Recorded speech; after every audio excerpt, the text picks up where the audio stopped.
Parte 6. Os dois reinos. Segundo afirma o apóstolo Paulo, há dois reinos nesse mundo, o das trevas e o da luz. Vejamos o que ele escreve aos Colossenses. Dando graças ao Pai que nos tornou dignos de participar da herança dos santos no reino da luz, pois ele nos resgatou do domínio das trevas e nos transportou para o reino do seu Filho amado. Bem, e o que é um reino? É uma comunidade composta por duas classes de pessoas, o rei, que governa, e os súditos, que obedecem e se sujeitam à autoridade do rei. Não pode haver reino sem rei, tampouco pode havê-lo sem súditos. O reino das trevas tem seu rei, Satanás. O reino da luz também tem o seu rei, Jesus Cristo. Todos nós nascemos no reino das trevas. Adão, em sua desobediência, ao não reconhecer a autoridade de Deus como Senhor e Rei de sua vida, deixa de pertencer ao reino da luz e passa ao das trevas. Desde então, todo homem que nasce da descendência de Adão, nasce no reino das trevas. Falando dos que vivem nas trevas, Paulo disse, nos quais todos nós costumávamos outrora viver. A verdadeira conversão tem dois aspectos, segundo Colossenses 1,13. O primeiro é nos resgatar do domínio das trevas. Ali estávamos, mas Deus nos tirou, nos libertou. Agora somos livres, sim, porém não para tirarmos proveito da carne e dizer, bem, antes éramos escravos, súditos de Satanás, agora porém podemos fazer o que nos der na cabeça. Se agíssemos assim, estaríamos interpretando mal o Evangelho de Cristo. Isso se vê claramente no segundo aspecto da conversão. Somos libertos de um reino para sermos transladados a outro. Deus nos livra do reino das trevas e nos translada ao reino do seu amado Filho.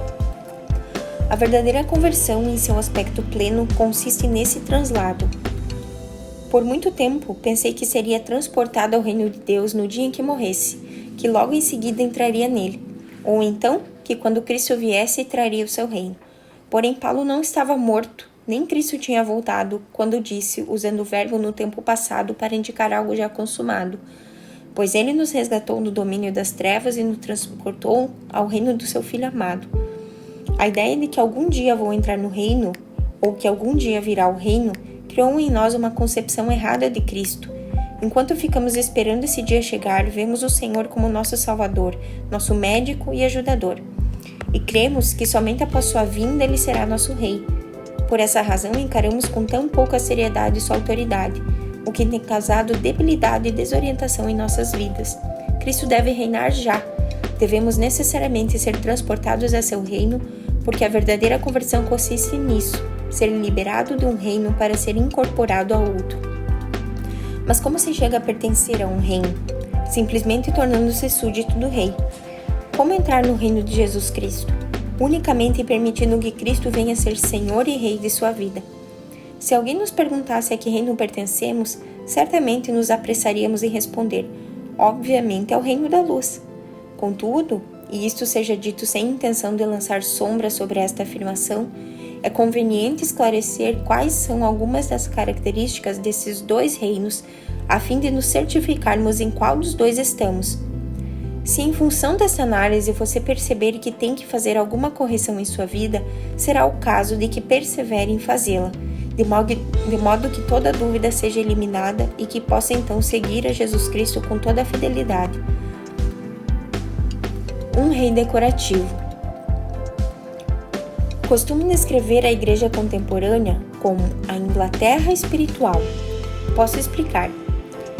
Restam hoje em dia poucos países governados por um regime monárquico. A Grã-Bretanha é um deles.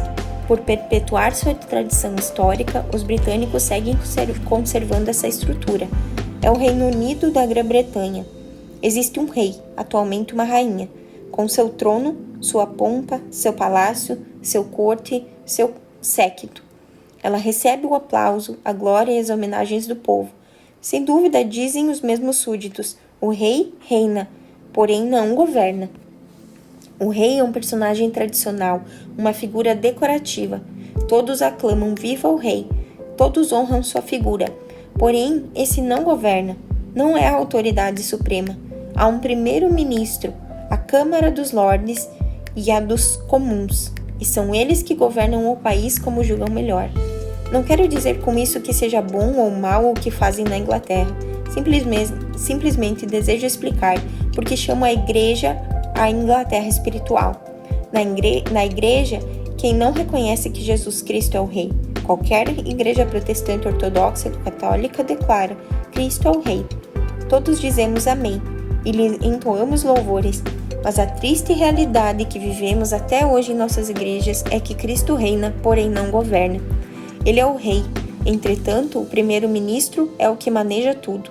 Deus quer trazer seu reino primeiramente à igreja para logo estendê-lo a todos os demais. Convém refletirmos um momento. Deus tem prometido salvar as multidões em distintas cidades, povos e nações. Ele disse que derramará seu Espírito sobre toda a carne e haverá salvação. E todo aquele que invocar o nome do Senhor será salvo. Os milhares que se converterem serão somados à igreja, à comunidade que já existe. Se entre nós, que já fazemos parte dessa igreja, Cristo não governa, não governará também sobre eles.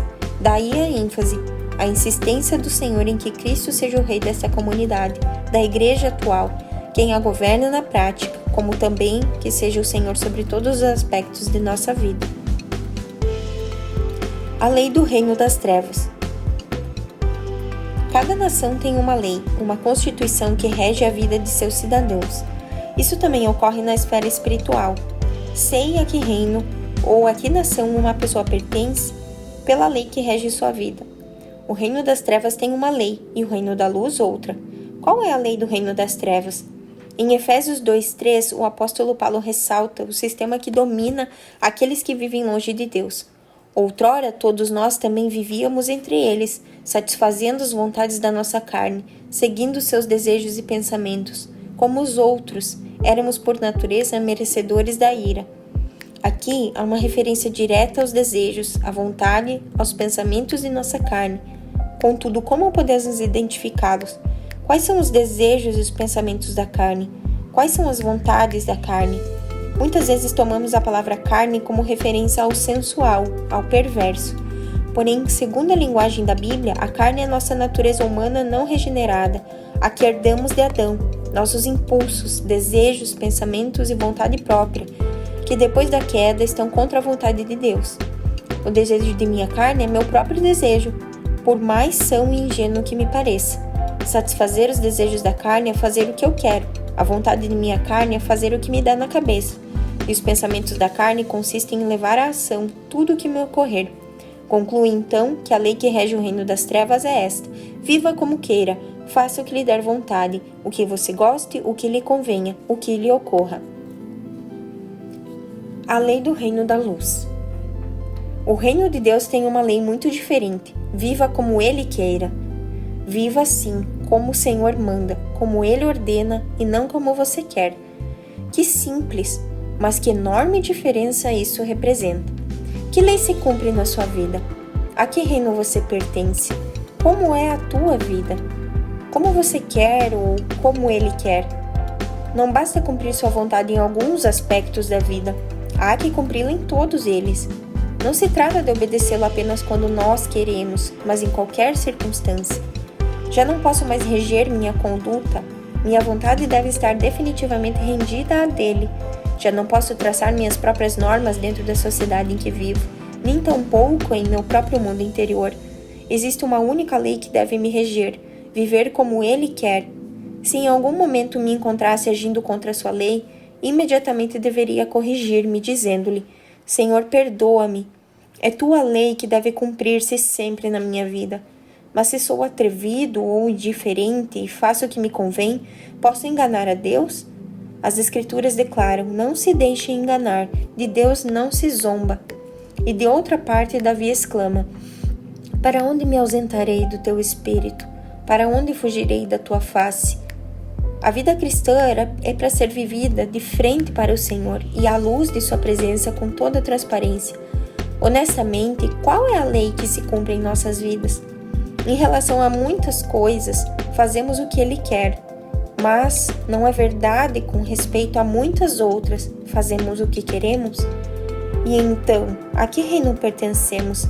Não podemos ficar com um pé de cada lado. Deus quer uma definição para esta situação. Devemos estar inteiramente à sua disposição para viver sempre conforme a sua vontade. O idioma do Reino das Trevas.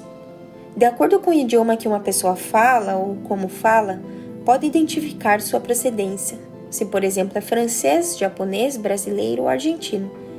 Passamos o dia todo falando, desde que acordamos até a hora em que nos deitamos, com todos e a cada momento, de forma que o idioma que falamos é algo muito importante. O idioma que falo evidencia a que reino pertenço, pois tanto o reino das trevas como o da luz tem cada um sua própria linguagem. A Lamúria é o idioma do mundo das trevas. Que linguagem se fala no inferno? Sem dúvida, a Lamúria. Ali tudo é gemido, lamento e descontentamento. Esse é, portanto, o seu idioma. Todos estamos na terra como peregrinos. Nossa pátria eterna será o céu ou o inferno. Ao passar por esse mundo, observamos o idioma que falamos e descobrimos de onde somos e para onde vamos. Em nossa casa, em todas as partes, que idioma falamos? Nossa maneira de falar também denuncia quem está reinando em nosso coração. A Lamúria é o idioma do povo derrotado, fracassado, daquele que vive nas trevas, na confusão, na desorientação, na perdição.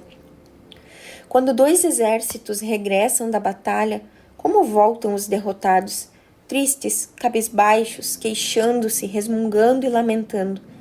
Em certas ocasiões, ao passar por um estádio de futebol, vejo os torcedores das duas equipes rivais regressando.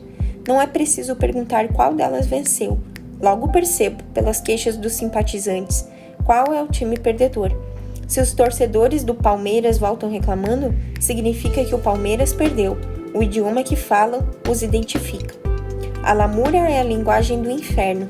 Se você pudesse fazer uma breve viagem ao inferno, na volta com certeza diria, ali todos se queixam ininterruptamente, são lamúrias intermináveis. Mas, vejamos agora que idioma falam os que, estando nesse mundo, vivem no reino das trevas. Se você prestar atenção ao menos por um dia na linguagem das pessoas, ficaria surpreso. Certa manhã, ao sair de casa, encontrei uma vizinha no corredor. Bom dia, eu lhe disse. Bom dia, Jorge, ela respondeu. Como vai a senhora? Bem, obrigada. Mas vejo como nossa faxineira trabalha. Isso é jeito de limpar? Deixou todo o corredor sujo. Não sei para que lhe pagamos. Essas moças de hoje nem sequer sabem limpar. O que falta a elas é um pouco de vergonha na cara. Que idioma fala essa senhora? Certamente que o da Lamúria. Caminho mais 2 ou 3 quadras e cumprimento a outro vizinho. Bom dia, seu José, como vai? Bem, mas veja onde os lixeiros deixaram as latas de lixo. Veja! Você acha que isso é possível? E todos os dias é a mesma coisa. Para quem trabalha essa gente? E prossegue em seu caminho queixando-se, dizendo algumas outras coisas que não seriam edificantes reproduzir aqui. Chegou ao ponto de ônibus. A outra pessoa que chegou ali antes de mim movimenta-se nervosamente. Esse ônibus não vem nunca. Ninguém respeita mais horário. Meu Deus! Veja só a hora que já é. Não se pode confiar mesmo. Não sei por que abriram essa linha se as empresas não têm veículos suficientes. Lamúrias e mais lamúrias. Finalmente o ônibus chega. A pessoa sobe primeiro e em seguida subo eu. O coletivo arranca e no mesmo instante se acende a luz vermelha do semáforo. O motorista é obrigado a brecar e começa a resmungar sozinho. Esses faróis, em vez de ajudar o trânsito, só atrapalham. A essa hora deveriam deixar o trânsito escoar. Que absurdo! Quando é que vão aprender a fazer as coisas direito? Luz verde. Reiniciamos a viagem. Uma mulher grita lá de trás. Na próxima esquina, motorista. Mas ele passa reto. Motorista, eu disse na esquina, grita a mulher contrariada. Na esquina não tem ponto de ônibus, grita de volta o motorista. Claro que tem, ela insiste. Não tem. Tem! Finalmente ela desce e grita para ele. Vocês motoristas de ônibus são todos iguais, não tem vergonha. Desço no próximo ponto e procuro um telefone público. No orelhão há um homem falando e a alguns passos deste outro esperando. O que está falando não demonstra nenhuma pressa. O outro evidencia impaciência e mal-estar. Não sabe o que fazer. Está furioso. Percebo que está dizendo algumas coisas a meia voz. Até que horas ele vai ficar aí? Pensa que é o dono do telefone? Por que não compra um só para ele? Finalmente o outro termina. Já estava na hora, não? Coloca a ficha e disca. Ocupado, diz. Insiste, e novamente ocupado. Mas que droga, está sempre ocupado. As lamúrias continuam, é seu idioma. E se o telefone comer sua ficha, é melhor tapar os ouvidos. Muitas vezes o clima é o culpado pelas nossas queixas. Que tempo, não? Ufa, que calor! Que frio! Está nublado outra vez. Está chovendo de novo. Quando esse sol vai dar as caras? Eu pergunto, o que você quer? Que nunca faça calor? Que nunca faça frio ou chova? O problema não é o que se passa fora, mas o que reina dentro de nós. Abra a porta e entre em uma casa. Se você puder se transformar num personagem invisível, melhor. Porque quando um estranho entra em uma casa, todos se tornam muito amáveis. Boa tarde, fique à vontade. Pode entrar. Como vai? E a família? Mamãe, por favor, prepare alguma coisa para tomar? Por isso digo, se puder, entre sem que ninguém o veja, para que tudo continue se desenrolando naturalmente. Numa situação dessas, o que você veria? Que idioma se fala nessa casa? O filho se queixa com a mãe. Mamãe, quantas vezes já disse que preciso de uma calça? Por que você comprou para ele e para mim não? A mãe se queixa do filho. Filho, vem comer. Quantas vezes tenho que te chamar? O que você pensa que eu sou? Sou escrava? E outra coisa, guarda toda essa roupa. O que você está pensando? A esposa se queixa do marido. Tem uma goteira. Faz 15 dias que eu estou te avisando e até agora você não fez nada. O marido se queixa da mulher. E outra vez essa comida. O dia todo trabalhando para chegar em casa e comer isso. Existem trevas por dentro de toda essa gente. E sua boca exterioriza do que está cheio o coração.